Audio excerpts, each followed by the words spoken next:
Imagine a world where every meal, every bite is perfectly balanced. Not by strict diets, but by science. No calorie counting, no restrictive meal plans, just freedom. This does sound like a futuristic dream, right? When we're out there in the bustling world of healthcare, where every day is a battle against diseases and discomfort, we see a new player has entered the arena of weight management. Meet Wegovy, not just another medication, but a beacon of hope for those struggling with obesity. It sounds like a dream come true, but is it really that? Consider Anna, a fellow nurse and healthcare warrior in her own right. For years she fought the weight that threatens her health. Then Wegovy entered her life. A simple weekly injection that changed everything. It wasn't just about losing weight, it was about regaining control. But as we dive deeper, a question looms. What happens when we replace the fundamentals of diet and exercise with a syringe?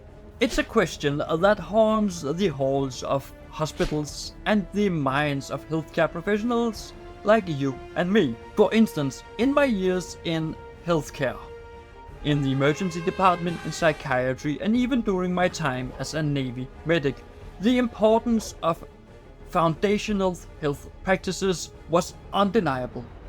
Diet and exercise aren't merely routines, they are lifelines, preventing and even battling all sorts of ailments, such as diabetes, vascular disease, and even depression and schizophrenia is affected by our diet. And this talk have gotten me a bit nostalgic, because back in the day where I balanced studies for my bachelor's degree with hands-on challenges of being a nursing assistant in the psychiatric ward, I saw firsthand the impact of lifestyle choices on patient recovery and resilience. It's about more than just physical health. Mental and emotional well-being hinges on these daily habits too. So while Wegovy and similar innovations offers a new pathway to health, they prompt us to ponder a critical balance. Should ease and efficiency in healthcare replace the tried and true path of personal efforts and discipline? What do you think? Leave your thoughts in the comments. And let's move on, because we must not forget, as we navigate these choices, the essence of care is not only to cure, but also to empower and educate. As we explore these breakthroughs, we must also champion the holistic approaches that have long been our ally in the conquest for health. Now, as I step back and look at the bigger picture, I'll consider the impact of neglecting proper nutrition and exercise, not just on our physical but also our mental health. From my time in psychiatry, I've seen how mental resilience hinges on physical well-being. Poor nutrition and lack of physical activities are not just risk factors for obesity and chronic disease, they also exacerbate conditions like depression, anxiety, and even cognitive decline. So regular exercise and a balanced diet do more than keep the body in shape. They fortify the mind. They are our first defense against stress and strains of daily life, especially in high-pressure environments like healthcare.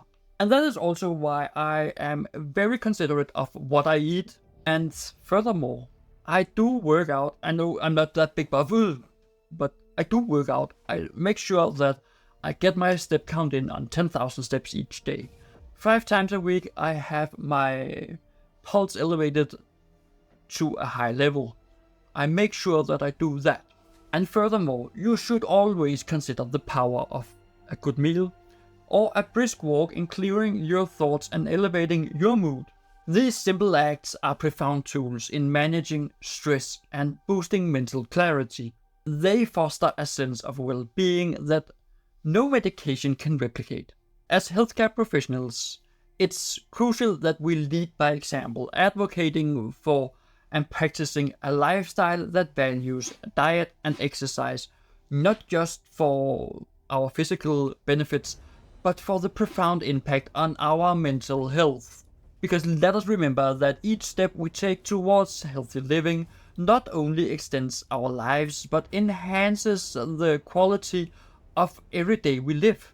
And this is the message we must convey, the lessons we must teach, and the practices we must preach. It's about building a legacy of health that transcends the individual and benefits all of society. So what is my opinion on Wegovy? I think it's a great invention, and I think it's great for those really battling obesity. But it cannot stand alone. Diet and exercise needs to be there before we start Wegovy. So if I was a doctor, which I'm not, which means I cannot make medical advice, but I can still make lifestyle advices, I would make sure that my patient understand the lifestyle before giving Wegovy. Because, well, it's a balance. Of course, if you're battling severe obesity, you need some help, and diet and exercise cannot always help, and there are some diseases that will make you very obese. But if it doesn't start with diet and exercise, well, when we're down at the weight and stuff, Wegovy, the person who has been on it just get obese again. So it's a tool in the toolkit. And if you want to get smarter on how to deliver this theory, I can warmly recommend Mikhail Bakhtin's theory right here that teaches you how to, well, not understand the patient but minimize misunderstanding. It's a bit complex, but I explain it very well in his entire theory right there.